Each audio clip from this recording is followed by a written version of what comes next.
মা, আজকে খুব চিড়ের পোলাও খেতে ইচ্ছা করছে, তুমি কি বানাবে?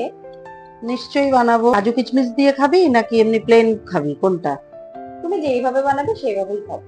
চিড়ের পোলাও বানানোর জন্য আমার যেগুলো লাগবে, কিছু কিছু জিনিস আমি নিয়ে এসেছি, আপনারা দেখুন। এরকম ছোট করে আলু টুকরো করা লাগবে, পেঁয়াজ কাঁচা লঙ্কা এরকম ভাবে লাগবে, এমনি খোসাওয়ালা যে বাদাম হয় সেটা চীনা বাদাম যেটাকে বলি আমরা, ওটা খোসা ছাড়ানো। আর লাগবে কাজু বাদাম, কিচমিচ ভিজিয়ে রেখেছিলাম, দেখুন চিড়েটা এরকম ঝুরঝুরে হয়ে গেছে। আর সাথে ঘি, চিনি, লবণ এগুলো তো লাগবেই। তো সেগুলো আপনাদের রান্না করার সময় আমি আবার দেখাচ্ছি। আগে কড়াইতে একটু সাদা তেল দিয়েছি, এবার একটু ঘি দিলাম। আচ্ছা, এবার আলুটাকে দিয়ে দিচ্ছি। সেখানে একটু এলাচ লবঙ্গ দালচিনি আছে, দিলাম। তেজপাতাটা দিলাম, পেঁয়াজ কাঁচা লঙ্কাটা দিয়ে দিলাম। এটা একটু ভাজা ভাজা হবে, অনেক ভাজা নয়, অল্প ভাজা হবে।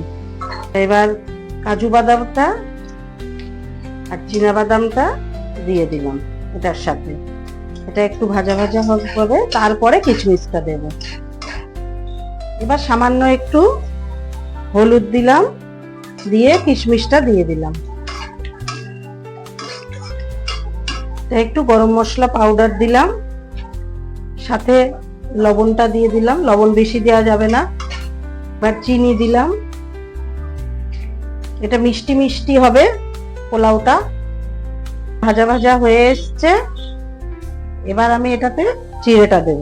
এবার দেখুন, এবার এই যে চিড়েটা দিচ্ছি।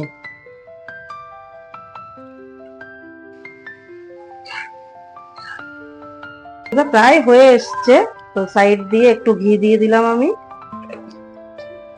বন্ধুরা, খুব অল্প সময়ের মধ্যে চিড়ের পোলাওটা রেডি হয়ে যায়, আপনারাও বানিয়ে নিন। যদি রেসিপিটা আপনাদের ভালো লেগে থাকে তাহলে নিশ্চয়ই কমেন্টে জানাবেন। নমস্কার।